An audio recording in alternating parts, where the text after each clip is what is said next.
I remembered the line from the Hindu scripture, the Bhagavad Gita. Vishnu is trying to persuade the prince that he should do his duty, and to impress him takes on his multi-armed form and says, "Now I am become death, the destroyer of worlds." I suppose we all thought that one way or another.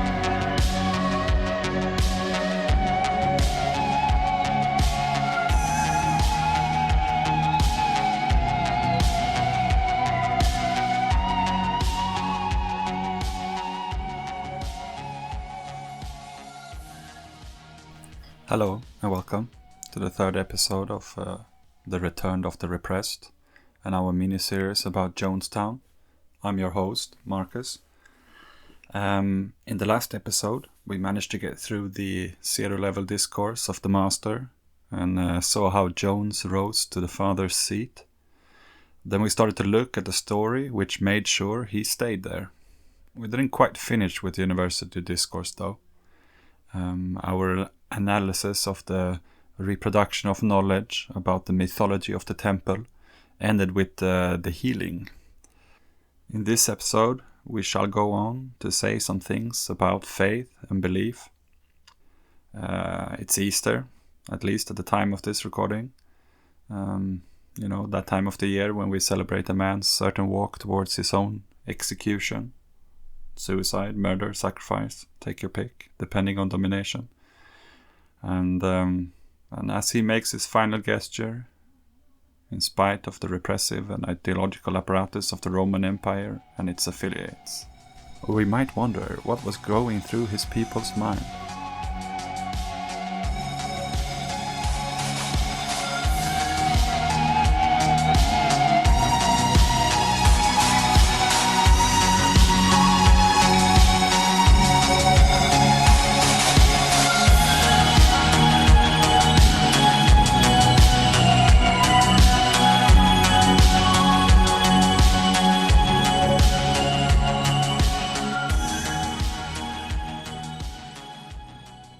To further our investigation, we could take a look at the word hegemony, made famous by Gramsci in his writings about Caesarism. Hegemony comes from the Greek word hegeomai, to lead, and in post-Homeric texts, to regard something as. We can see how, at first, the word speaks of the one who makes the story through experience, like Moses, who led his people out of Egypt and promised them a home. Once such a one has settled down, having become a myth of sorts, the word instead speaks of how this story is told, what it is regarded as saying. Thus, from hegeomai we also get the word exegeomai, to tell at length, and exegesis, which is the word we use today to speak of the interpretation of the Bible. The hegemon, thus, could be both the signifier and the interpreter of said signifier.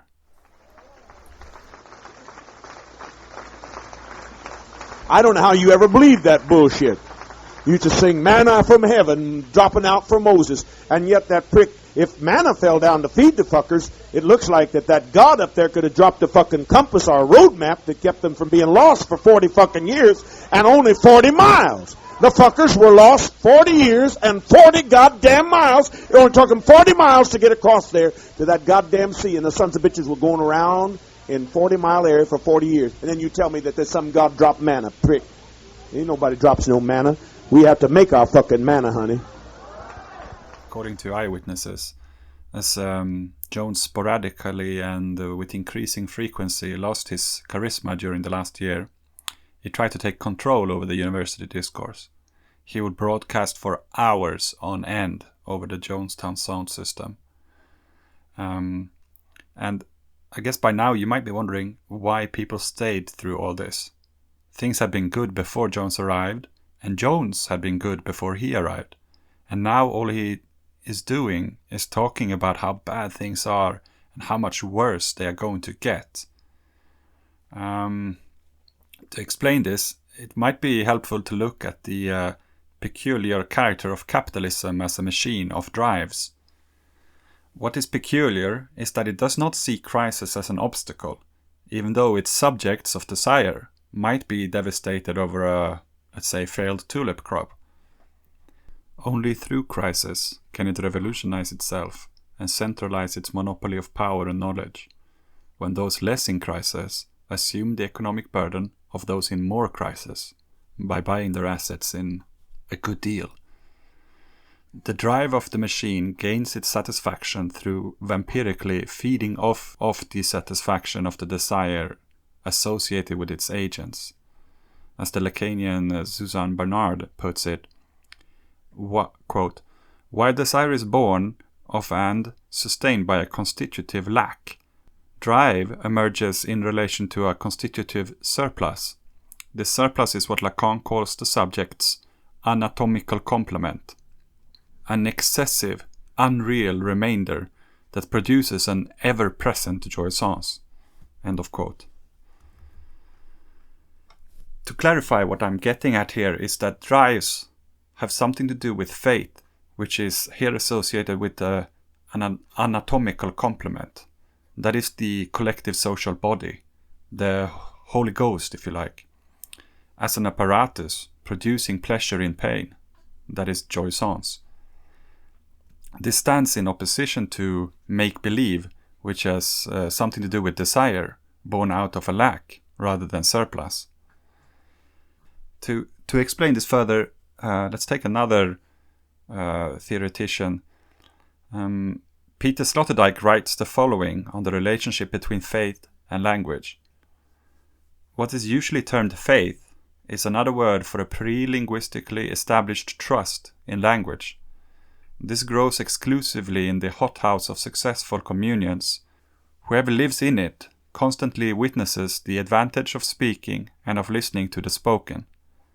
Perhaps language only managed to become such a species-wide anthropogenic factor because it articulates the siren force that ties us to life.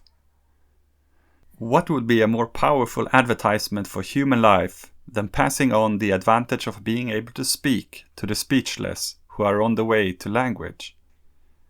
Where the speakers do not succeed in convincing the not yet speakers, the abandoned subject develops leanings to go on a primal strike against the disappointing outside and its deaf, tiresome, and superfluous signs.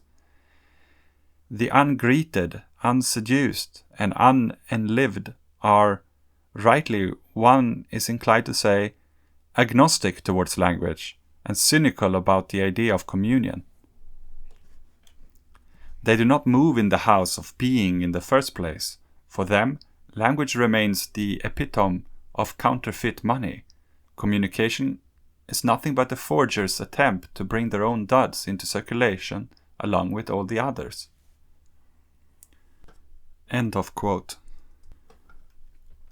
Once again, it should be clear then, as the schematics at the beginning pointed out, that the university discourse does not produce new knowledge or beliefs through its use of language. Let's say, how more people can cure more people. That would be more faces on the coins in current circulation. It reproduces the position of the master as the curer. It creates more coins of the same kind with the Caesar's face on it, brings in more people to use them. It allows the newcomers to find out for themselves that they are not counterfeit, but legal tender, to be used in the accumulation of their own riches once they have faith in the system. Jones did not become a healer because he cured many people. He cured many people because he was a healer. That is to say, from the get-go, his face was minted on the means of exchange. Now you might say, wait a minute, but money wasn't used in Jonestown. Well, strictly speaking, as Stalin once put it, some had money and some didn't. It's true, though, in everyday life, they didn't use money. Thus the coins which I spoke of, the means of exchange, are words, certain words, valuable only in Jonestown. You see, the ultimate way to construct this slightly mysterious anatomical complement is to invent a new language. which is what they did in Jonestown. We will talk about their actual codebook in more detail later, but what I'm aiming at here is more the general logic behind changing the name of a dark night, where darkness usually connotes the unknown and death, to white night. But to explain the white nights, we must move on to the next discourse, that of the hysteric.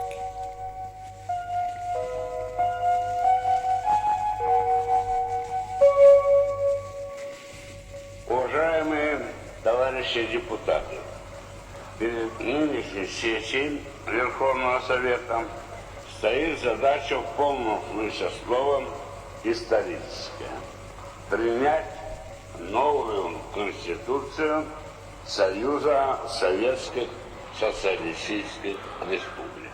Мы принимаем новую Конституцию в канун 60-летия Великой Октябрьской социалистической революции.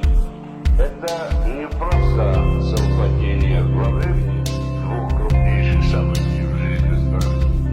Связь между ними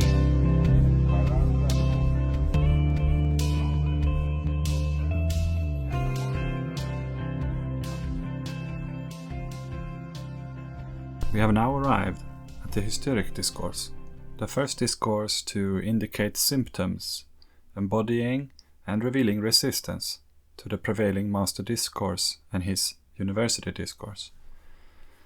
What makes the hysteric progressive, unlike the previous discourses, is that the subject is in the active position, talking from this place of enunciation on behalf of the truth regarding the impossibilities mentioned earlier. Impossibilities which are the lacks and surpluses, signified by the small object A. We can see in this next step how Lacan grants the hysteric a quality which is not usually associated with hysterics. That is, it reaches the master. Impossibility is once again on the lower level of impotence, where newly produced knowledge is trying to reach the object, not in the engagement with the master.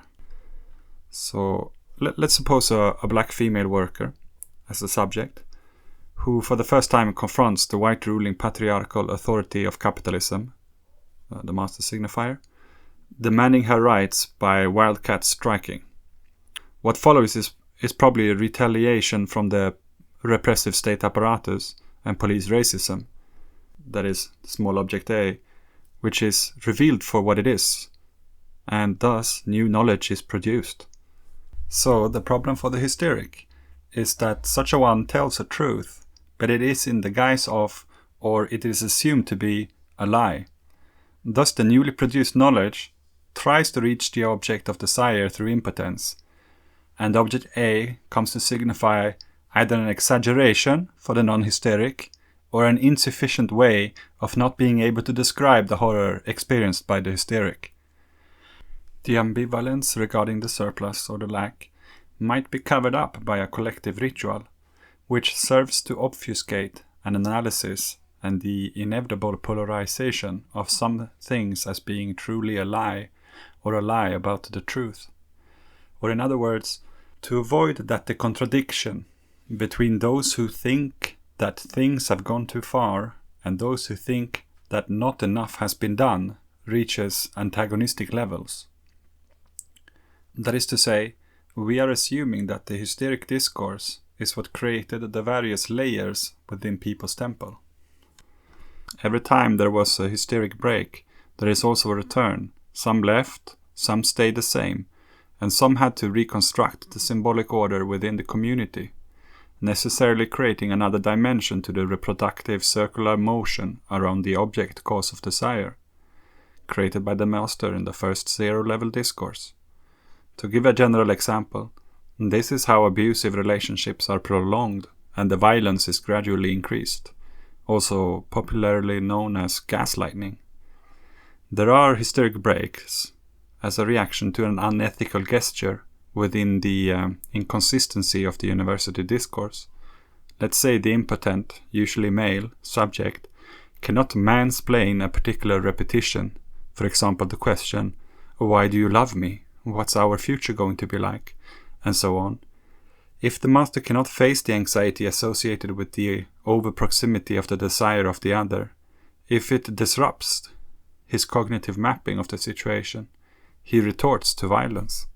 The violence is met with a hysteric reaction, which should lay bare the impossibility of the relationship, but it might be that the violence itself is perversely incorporated into the sexual economy by the master discourse, and then reproduced within the university discourse, i.e., it is normalized, until it once again reaches a higher hysteric dimension of reaction, which might bring things to an end, or in a vicious circle, normalizing them even further, creating layer upon layer of norms and manners that are accustomed to higher levels of violence, both psychological and physical.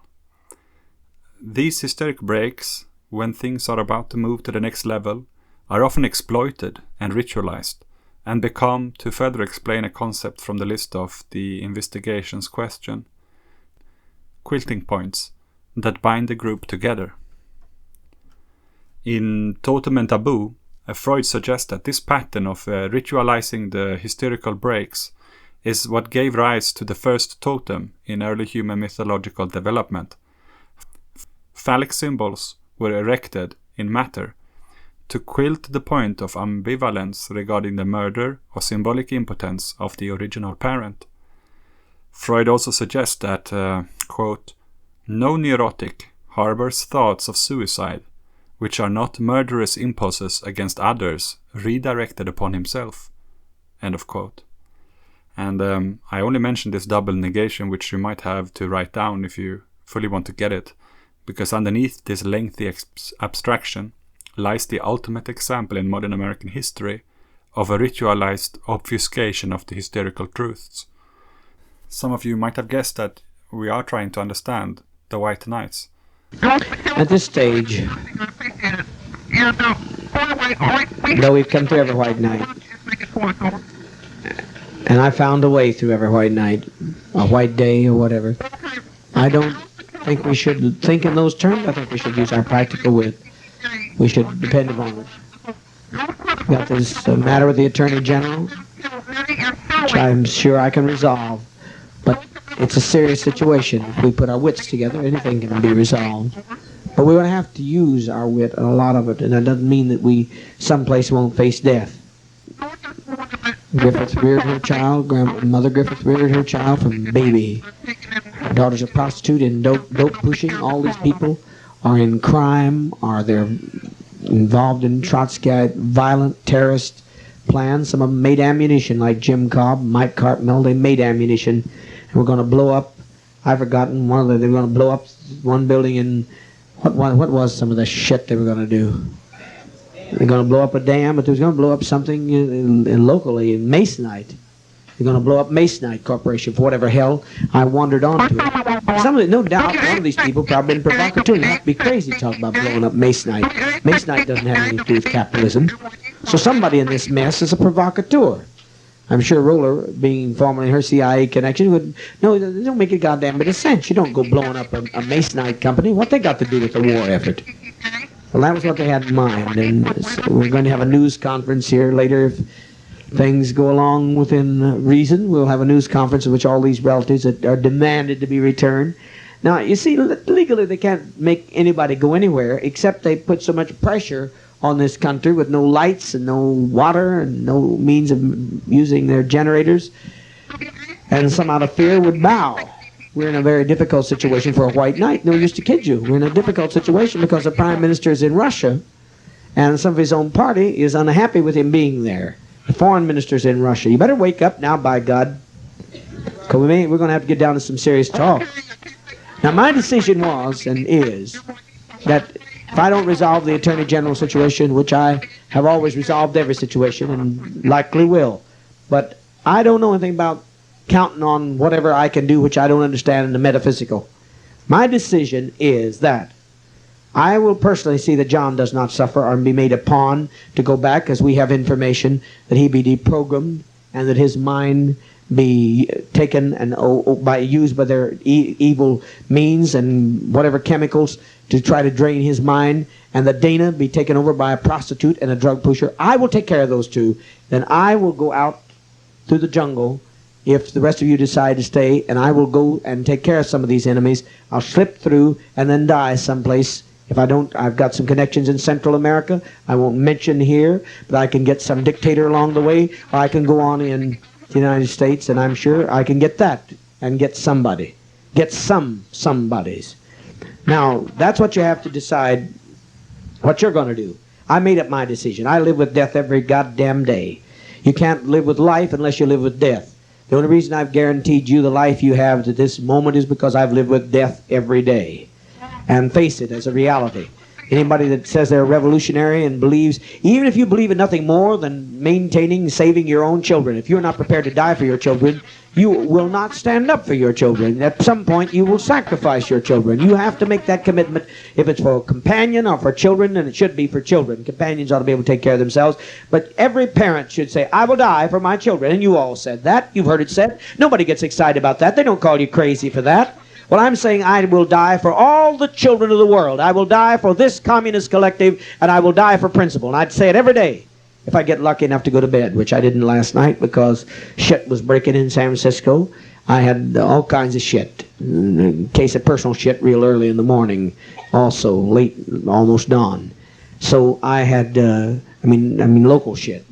Somebody's stirring up some shit. So I have had no rest, and I've got my wits at control. Now, if you want to continue, I can put it in Mother's charge, and I can go on, and that way you can perhaps save the collective. Because if anyone else took care of John and Dana, I'll be charged anyway.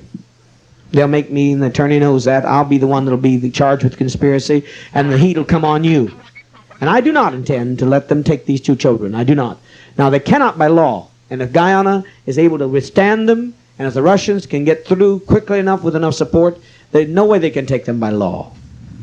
At this stage, no way they can take them by law, unless they just the United States boycotts them like they did Cuba, and with their government leaders out of the country again. They caught us. And the worst of the white night was when the government leaders were out of the country. The prime minister's in Russia. Even some of his law partner does not like that he's in Russia. They don't like him getting that close to communist, and there is some internal difficulty. We do not know all the whys and wherefores, but there was an attempt evidently to put through a constitutional referendum today, or to vote on a constitution that is definitely dictatorial, because the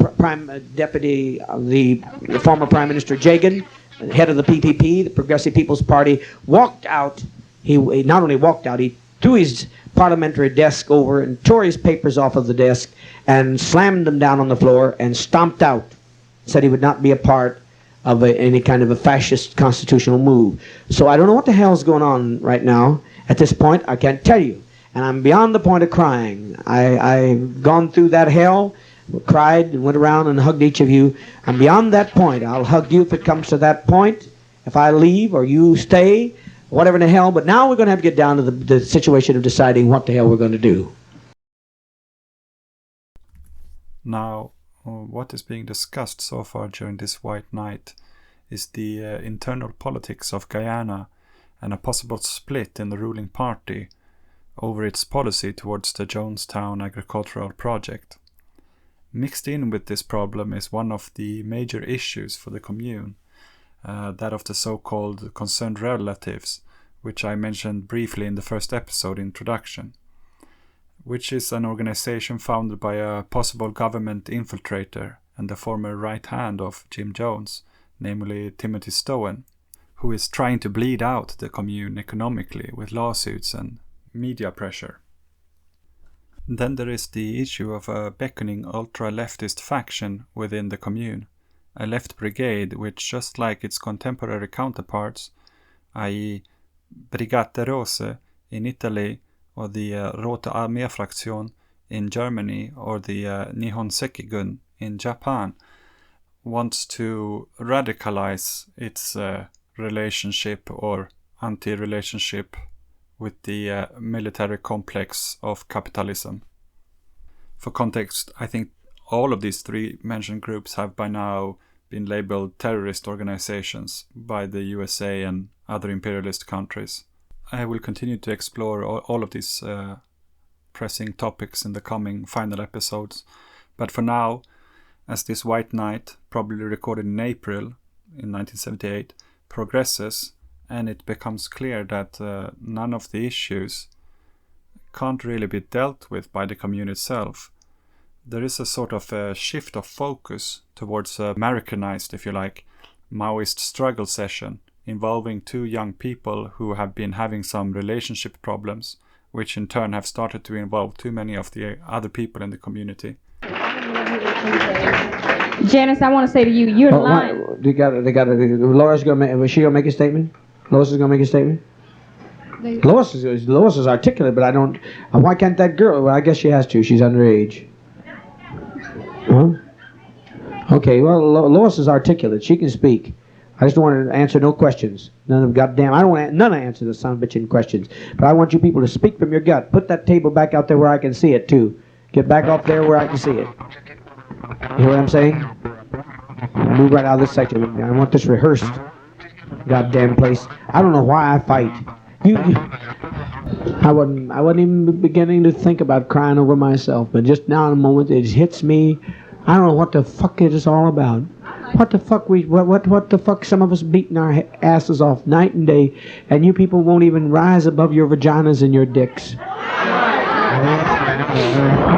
Also, when you stood up here and you said, I'm going to leave, I'm going to take care of these two children, and I didn't see enough response out of you. Personally, I'm going to die when he dies. But the rest of you sat here and said nothing. Don't you tell them what they're going to do. They're going to decide for themselves. It's their lives. Everybody ought to decide their own lives and quit having me decide it for them. Death is easy for me. All you people make it easy. I put a lot of faith in you. A lot of faith in you. All of you Johnson children have been strong. When it looked like your father was coming down on you and you said you'll stand here and die, what the hell is you stand here and die and put up with this shit? And then let him... No wonder you don't grow, Stanley. She don't make you grow. You ought to resent her as much as she resents you. She don't make you grow. You're a damn retard. You're like a little boy. You need a woman that makes you hold the line. See, one thing, if you had decided a long time ago, when you first got back, it wouldn't have been, well, Stanley deep in his mind thinking, well, see, now you're up in front of the crowd, and now you're being swayed by the crowd. If you decided yourself, it would have been coming from your own mind. The thing you need to do, and a lot of sisters need to do, is stand up on your own 2 feet.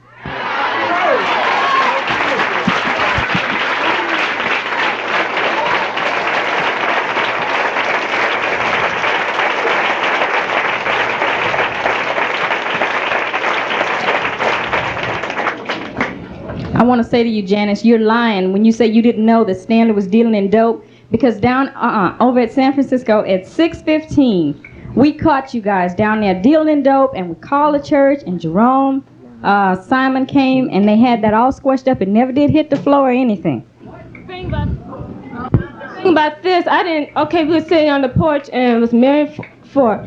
Okay, and she said that she smelled some marijuana outside, so she called the people down at the church. A lot of security came down. I didn't know a thing. Honey, why don't you recognize? If you look at Stanley, you know Stanley is into himself. I'd say something, Janice. I know. Each time I look at me. You look at me. Each time I've tried to talk to you, you've always taken this type of attitude. I told you the other day that I never would have stayed with your daddy if I had known Dad. I told you I took a lot of shit. And you didn't have to take that kind of shit. But each time I want to talk to you straight, you pretend that you're tired, you're too busy, you don't want to talk to me. And you always pretend that you don't know. I'm just so out of it. I don't know what's happening. What's going on? If you cut out the selective listening, you would know what's happening. Did you not know that he was going to run from this place? Did you not know that until there's no place for him to run to because there's killers waiting on him? You were here. You had to know it. Dad, I did, but the thing, I just didn't give a damn. He made me so mad. Have you fucked him since? Yeah. You fucked him since? Yes, Dad. Okay. Then what the hell do you fuck? How the guy gonna know mad? How you gonna know he's mad when you're fucking him? That's the truth. Now please tell me, how's he gonna know you're mad while you're giving pussy to him? Things, I just don't give a damn about him. You ought to give a damn about I don't give a damn about him.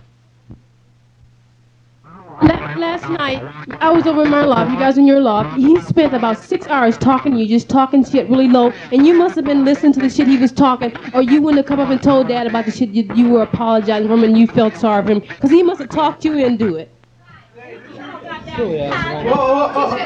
You better prove something to me, man. You better prove to me. What did you tell her? You better prove, because we got ways to know. You better tell me what you were talking to sweet shit, because we're in a land of emergency. I was telling her how bad I felt about taking advantage of her. Let's hear what you said. Then I'll ask for the what you really meant. And you know how I was feeling guilty because I know she's a really beautiful sister, and she's I really I was telling her that I don't deserve her because I've been down fucking up a lot, Wow. I've been Yeah, I know. And if you didn't feel you deserved her, you wouldn't have been talking to her. Now tell us what you really meant. And you better talk straight, because I consider you right now a class enemy. All the people that have destroyed our young people, the CIA transporting the drugs that I gave you news right from Colombia to the U.S. White Ambassador to dump in our ghettos, and you helped distribute some of that shit, I consider you a class enemy. Now you tell me really what you were saying to her before I tell you, because I know what you were saying to her. I don't mean the words. You said the right words, but what were you really trying to get her to get? You weren't good enough for her, that you felt sorry that you'd hurt her. What were you really trying to get achieved? What were you trying to get done in that loft?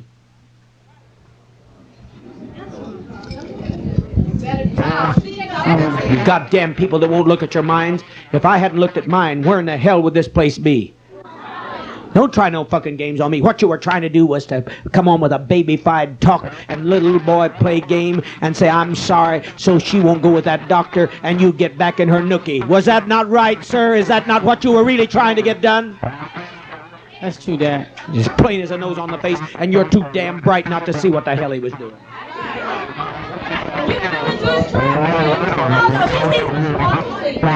Do you see what Dad's saying? Yes. What did I say, sweetie? You said the only reason he was talking all that bunk to me is because he was trying to get me to not go with Dr. Shacken so he could get up my pussy. That's all. It's the same line. It's a line you hear all over this place. That line is so old, it's boring. I've heard that fucking line. Last time I heard it was Bruce Oliver. You sound just like Bruce Oliver. Now, that was the last case I know, and he's no exception. It's all through this place. I'm sorry. I didn't mean to hurt you.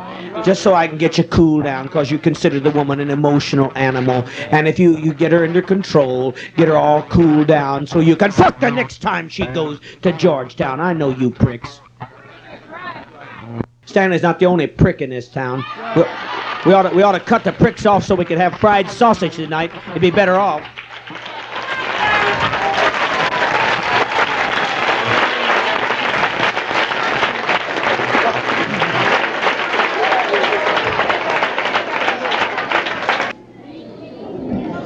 I just want to say something that taught me was that life is shit. Life is shit. And Dad's been saying it a long time. And any life outside this collective is shit. And what Dad says about relationships is true too. Every bit of what Dad says is true about it. And I'm grateful to him for teaching me, because I'm not getting involved with a relationship. Because I want to die a revolutionary death, and I believe I've been hesitant and afraid, but boy, it looked good. It looked good. It looked good.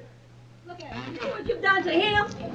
And I don't want to put any guilt on her. It's just the truth. It's what Dad says is true, and it's true. Life is shit except for socialism, and that's all we've got here. And I don't want to get involved in something to sidetrack me.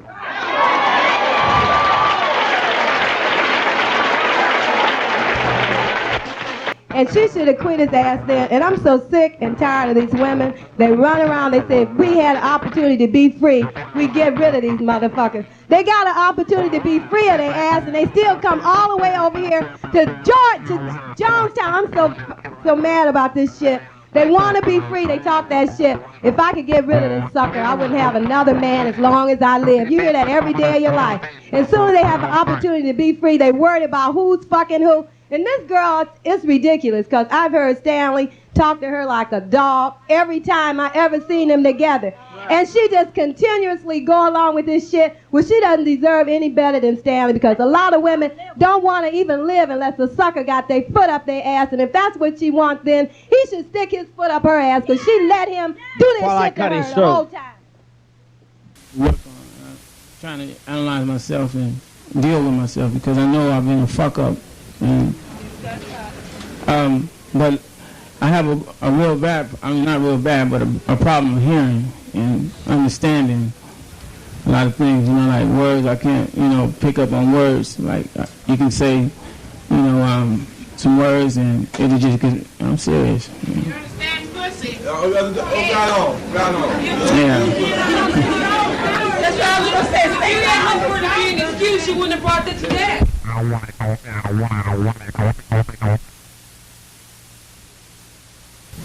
Goddamn people are stupid. Caught up in this sex shit. What do you got in common? What did you two have in common? How long did you fuck? I'm asking you, how long did he fuck you? When he could fuck? How long did he fuck? I say about 2 minutes or something. 2 minutes? I don't know. I just be making like, you know, I like it. You know, I just be, you know, telling him about it. 2 minutes? No wonder he's such a brazen ass. A woman don't even get wound up in 10. 2 minutes? You stupid son of a bitch.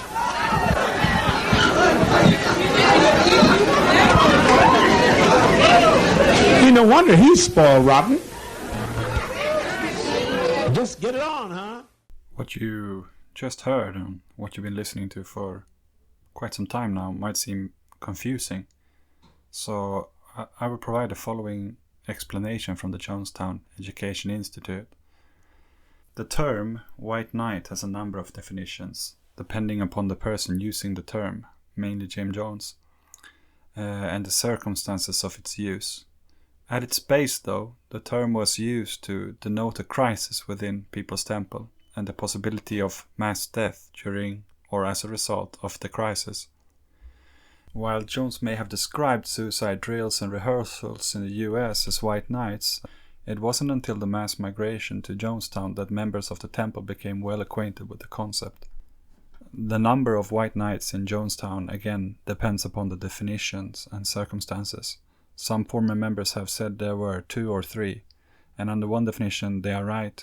There were only 2 or 3 occasions during which the community armed itself with its weapons, a few guns, tools like shovels and hoes, and sticks, and stayed up for days at a time, expecting attacks from the Guyana Defense Force, and or mercenaries, and or hostile relatives, or the American government, and prepared to defend the Promised Land, even if everyone died in the process.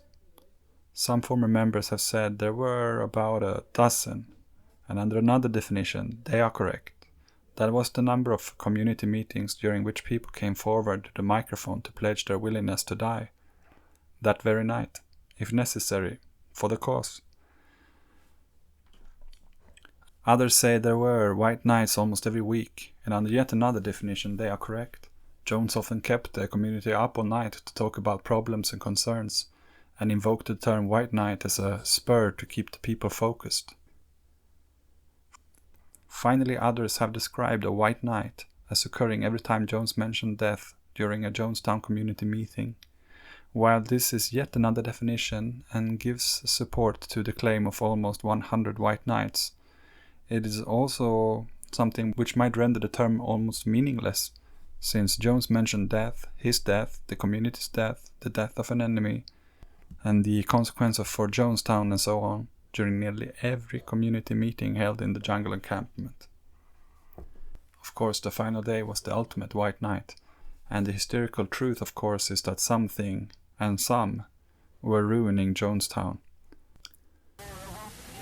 How many knew since the last white goddamn miserable motherfucking son of a bitch at night? You white knight folk, come on up and come up. You're not in no trouble. Just tell us how you feel about it. You're facing death. That's what the hell you're facing. Come on up, honey. Over here.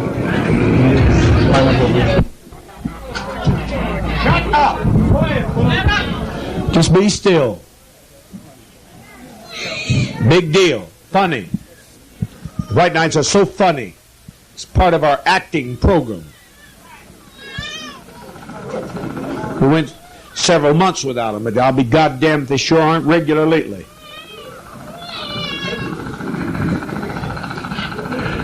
How do you feel about it? You may die tonight.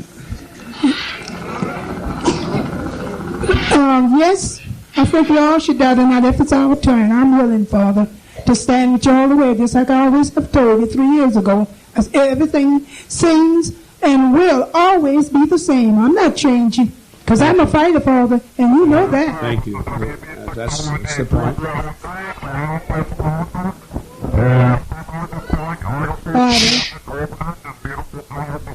I've been in this family ever since 71. You've been what, sweetheart? I've been in this family ever since 71. Yeah. And I asked Never you, heard a man speak like this. I never heard. I remember your song. It used to keep me going because it was the truth. And let me tell you one thing. I'm going to tell you something how especially you get me out to state. Help me regulate my mind when you're in my family so I can get out to state. But I know some of my people that others I felt like they're going to hate you. When they hate you, you hate me. I'll tell you the truth. I'm not going to lie. You're the only father I have. It's the only family I have. I give up my brother. I remember you fighting. You don't need to say. You don't need to say no more. I remember your fight. I love your father. I know you do. I really do. I remember when you sang "I Never Heard." Sing it for us right now. Some people will remember, and we're sure that might take us through. Yes. The way I know I had a family. I want you to sing a song. I'm gonna sing it for you. All the days of my life, ever since I've been born, I never heard a man speak like this man before. I never heard a man speak like this man before. All the days of my life, ever since I've been born, I never heard a man speak like this man before. I came to Father as I was. I'm a weary, wounded inside. He gave me resting place, and He made me glad. And I never heard a man speak like this man before. Sing it. You can sing like socialists. I never heard a man speak like this man before. And all the days of my life, ever since I've been born, I never heard a man speak like this man before. Oh, I never heard a man speak like this man before. Come on, sing it. Never heard a man speak like this man before. The days of my life ever since I've been born. Never heard a man like this man before. That's true. Wherever in the hell it's brought us, it brought us on principle, it brought us on courage, and it brought us to the right place. And if we hold on, we'll make it.